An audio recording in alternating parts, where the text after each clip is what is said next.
Hey everyone, welcome to Live with Cale and Rob. It's been a few weeks. Yeah. Because someone decided to go and get married. This guy. And I see he's still married. So yeah, still married. Been, what, 2 weeks? Week and a half in, we're still going strong. So, how was that? Good? It was really good. Yeah, we were in Colorado. It was beautiful there. So It was nice and back to work. We should have done the show from Colorado. Yeah, well, we are. We're in Colorado. Right, we're in Colorado. They don't know the difference. Yeah. Well, they do now. So we didn't really have an agenda today, and we just said we should just do a show and we should talk. So we're just going to talk. There was one thing, actually. There's a couple things that lots happened over the last few weeks. For sure. I thought, and one thing that's sort of weighed on my mind, a couple things that as I've been learning more, and I've actually started a little bit of an AI course and learning things. And it's one thing that always comes to mind to me, and I think is something that where we work together on is that intersection of like AI and marketing, right? Yeah. Of like, you could build something really cool, but if no one knows about it, then what? And then the other way around, if you do really good marketing it, but your website doesn't function or you can't do things. But so I thought we could talk a little bit about that and how people are using it. But one of the things I thought of is that if you've seen ways, like, because you work with clients at all different levels of like people that are all sizes of businesses, how they can use AI in their business. Like that's a big thing that I'm trying to learn, or like I get asked a lot is like, okay, great. And I think a lot of time people just think it's ChatGPT, but if there's ways that even smaller, medium-sized businesses, or if you're not the Coca-Colas of the world, that you can still integrate this stuff into automation. Yeah, I think there's a lot of enterprise companies that are coming out with solutions daily. So like I looked, Canva yesterday came out with this AI touch up my picture for social media, pull different things out of my image to make it look like this. So they actually have a text to image now where you can say, I'm looking for an elephant to be in the middle of a lake and with my brand above it, and it'll start to create it. And so there's a lot of enterprise businesses out there, your MailChimps, your Canvas, your CRMs, a lot of HubSpot, Lightspeed, that are starting to take this, and Point of Sale, that are starting to take AI and integrate it directly into solutions that you're probably already paying for. Anyways, already, right? So I've been encouraging clients, and there's a lot of one-off clients that come to us, right? And say, hey, we have a specific use case that we want to build for, and obviously we love doing that. But a lot of clients are sitting on AI right now with a lot of the subscriptions that they're already paying for, and they're not utilizing them yet. So why aren't they? That's what I was wondering. Like, are they scared? Like, I feel like they just you don't know what you don't know, or you're busy, or. Yeah, I think that a lot of people don't know that they may already even be using it in certain ways. And I also think that there's AI, like we were talking about before the meeting, of like, hey, Cale, is there a way that I could integrate, into my email to help me, respond to book appointments? There are AI, companies out there that do that today. Right. But there's also companies in your CRM that you could set up, an automated email campaign using AI for people that have responded or not responded, and push that out through HubSpot today. And I think it's not necessarily that people don't know it's there. I think that a lot of these enterprise companies aren't releasing it like massively yet. These are all new tools for a lot of these companies. So, they're doing beta tests. They're keeping it kind of hidden in your dashboard, where you actually have to be proactive and ask, hey, what AI tools can I use for my business with my Point of Sale or my CRM or my calendar system, or whatever it is based on your business. I wonder if businesses or people are just still think, I don't want to use a fad, but like they're not jumping on because it's like, how often do I really need to do this? And not like, I wonder if there's still some of that, like they're skeptic, or how does it, if I'm a plumber, I'm like, well, what am I going to use AI in my business for? Or if I'm like, do you think there's some of that they just don't know? But I still feel like every business is either being affected, could be affected. And I don't mean a negative way, in a positive way. Yeah. If they just do it, but they're just like, I don't know, I've been doing this for 20 years, so it's good enough. And I mean, like, you have businesses, right? Like I had my air conditioning unit fixed the other day, and I'm obviously a tech guy at heart. So anytime someone comes and they're texting us, I'm like, oh God. So like, he couldn't generate an invoice. Like, so he hasn't even gotten to the Point of Sale world. Like, there's people that will drag behind, but I do agree with you. I think there's still, and I hear it in calls all the time. Right. Yeah, but that'll pass, or it's not going to be that important. Again, and I'll talk about this later today, but these big enterprise companies, your largest businesses in the world are now tripling down on it, right? Like it's becoming a must. Investors want to see it. Publicly traded companies are having to prove, hey, we're doing things with artificial intelligence in these spaces. And I just think that the small to medium-sized businesses, it will come, but I agree with you. It's probably not top priority right now. Well, it's interesting because I think, or they just don't know, right? And I know you and I talked about yesterday, maybe we let the cat out of the bag, but we will a little bit. We were talking about doing like these whiteboard sessions. Yeah. And I think it's like, it'd be awesome where we actually invite businesses into a room, tell us about your business, and we whiteboard ideas on how they can use AI and automation. Right. And then we can give that more targeted approach of, right, like, hey, you need to build this, or your ice cream shop could benefit from this, or your oil change company could benefit. It's hard to say, hey, here's a one-size-fits-all solution that every business is going to be able to utilize. I mean, I always say at the very basic level, you should have a ChatGPT account and just play around. For sure. Like, just so you start learning, and I'm not saying do not, I say do not put it in there and copy and paste it in. Oh, I got a blog post. That's not like, do not do that, because you're going to be punished, and it doesn't speak your brand, doesn't speak your tone and stuff. But it's a great place. I use it and I like playing around with it. Like, I bounce ideas, and what about this and this? It's actually cool just having it beside you, for lack of a better word. But it's not the end all be all. And I think it gets your feet wet to someone that it doesn't understand. I have clients that I'm like, hey, tell me everything that your business does and what you think it does online. And then I'll go to ChatGPT and say, tell me what, Dave's chicken sandwich place does. Yeah. And it will tell them, scrape the web and tell them almost exactly what their mission is and what they do. And they're shocked by that. And so I think there's a lot of people that just don't understand exactly how it works yet or how it can help them. And that's the whole point of these whiteboard sessions is, can we get a client in the room and give them solutions that they can take away that day. Yeah. Right? Like, walk out of the room and say, okay, I'm going to go create this account, and it's going to help me optimize my billing or my revenue streams or my accounting software or my operations or my staffing, just with one subscription. Or is there a custom build that you need to do that will help you generate revenue? I think that's where the value is to these customers, is to do those strategy sessions and really understand how they can best use it. And we're only going to charge like $100,000 for that session per person. No, we won't.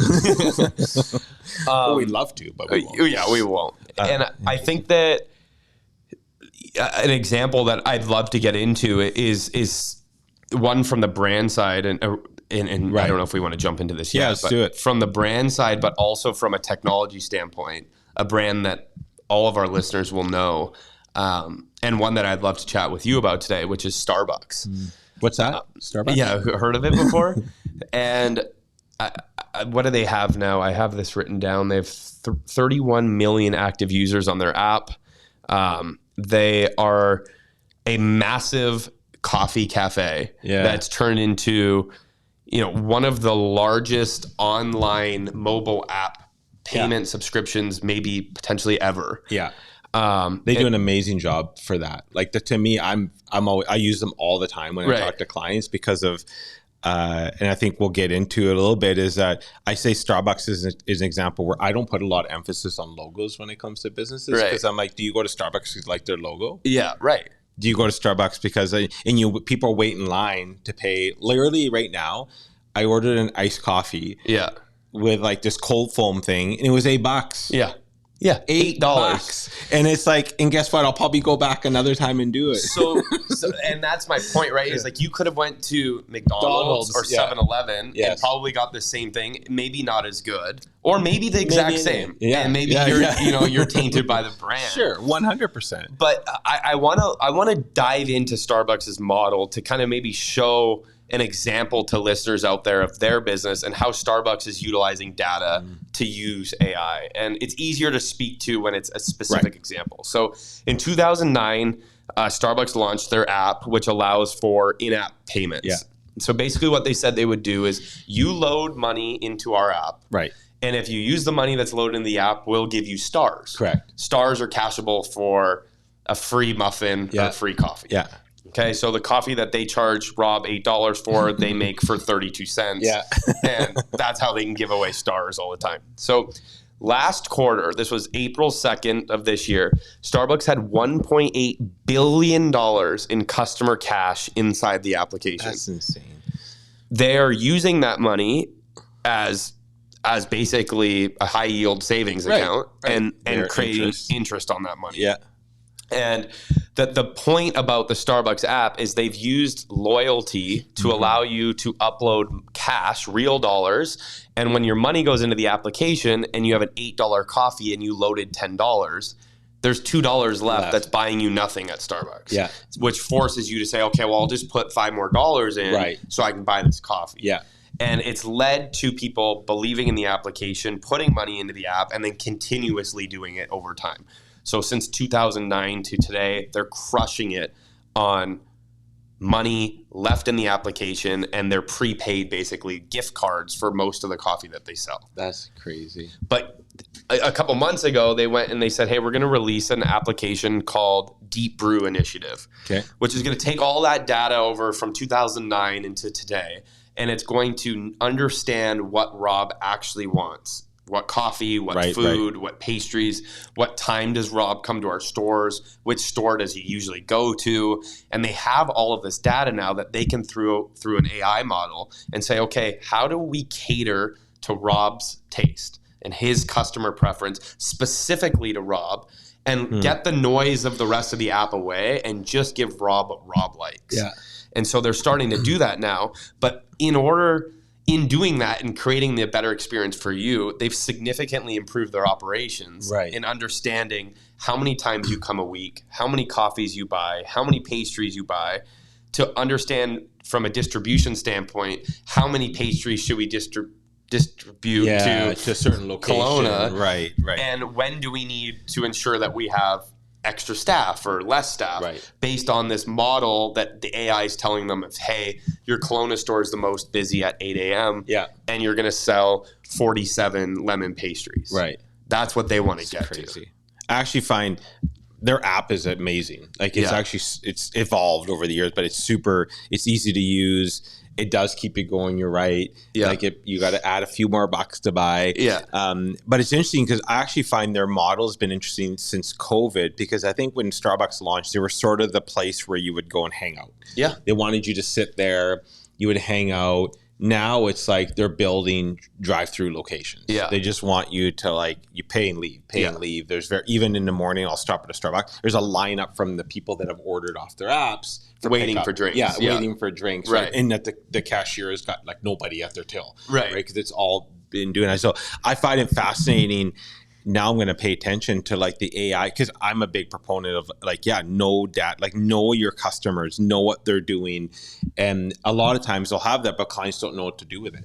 Right. That's where the AI application comes in, because it will analyze that data literally in real time and say, Cale likes buying this, so let's feed him more of this. Rob likes this, let's feed him more of this. Exactly. And then when you launch a new product, it's easy to go to say, hey, we're going to pull this data set of people that love iced drinks, and we're going to pitch them this iced drink. But there's no reason to push an iced drink at Cale and bombard him with marketing that he doesn't care, because he'll never drink a cold drink. He never has before. So why would he now? And so now it creates Rob way more power as a marketer to say, hey, we have this group here that's super excited about this, and we have another group that doesn't care. Let's not bombard them. Let's hold that group for when we have data that they'll actually want. Interesting. So I'm curious. This is one of my pet peeves is going to conferences, and you'll see what I'm going with this, is that you go to these conferences and they talk about all these amazing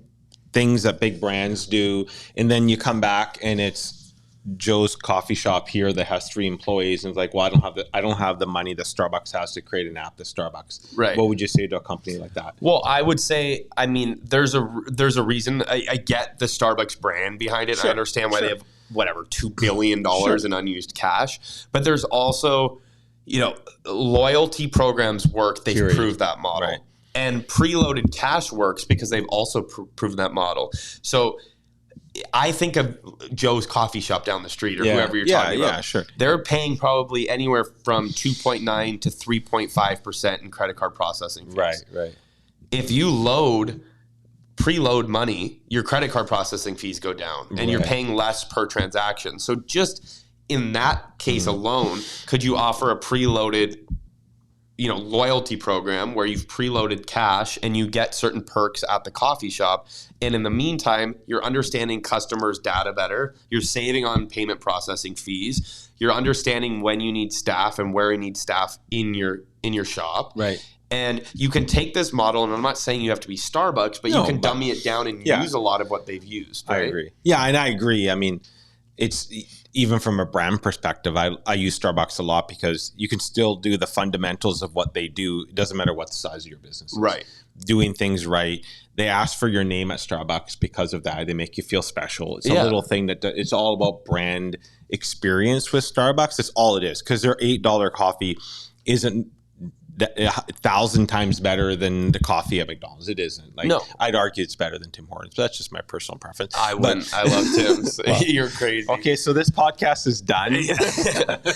but like I was saying, like the fundamentals of brand, even Tim Hortons, they have a brand. Yeah. And it's consistent. I would argue that Starbucks brand is more consistent. Sure. You know, like and Tim's I like because they pull on the heartbones of the Canadian, all my friends in the US are like, hey, when I come to Canada, I want to go to Tim's. I want the Timbits. Yeah. But both businesses do a really good job of getting you in, getting you out, taking your money, and understanding that it may be 5:30 in the morning and you just want your coffee and you want to get out of there. Right.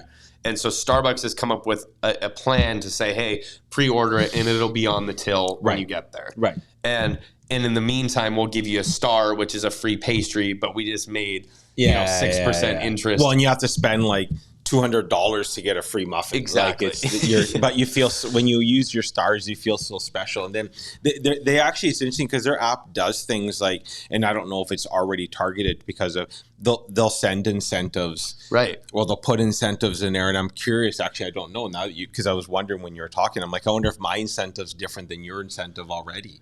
Well, and I think that that's a big point of this Deep Brew initiative is because I think historically we've had very similar deals, right? So like, Rob, we'll both get the pastry and coffee. Yeah. But now they're like, hey, actually, Rob's never ordered a pastry from us and he's been a client since 2015. Let's push him our new cold brew and let's push Cale the new bagel, right? Like that's what they're trying to get to. And they are really doubling down on personalization enhances customer loyalty and satisfaction. Interesting. And integrating AI into it to automate the process of doing that. Right. And really, if you think about it, if you're a business out there, they really just gamified the entire experience. Right. You want more stars, so you put more money into the app and you spend more money on coffee because ultimately you know that there's a gift or reward waiting for you. You subconsciously probably say, well, my next coffee's free. If I just buy one more. Right. So they've done a very good job. And I just think it's a great example of a company that captured, 31 million users' data and now is saying, okay, let's dig through that data through this Deep Brew initiative and give personalized experience because they believe that will keep you coming back. Interesting. I find that super amazing. I think even one thing I wanted to talk about on this as you were talking is when they first launched the app, and we've talked about this because we have a client we're working on about this, is that I'm sure the app didn't work right. I'm sure they had people going, this is the worst app I've ever had. Oh my gosh, this is terrible. Right. But you have to be prepared. Like when you launch, I'm sure they've gone through all the pain points to get to where they got to today, right? For sure, So you don't have to wait till it's perfect is all I'm saying. Like it doesn't have to be perfect.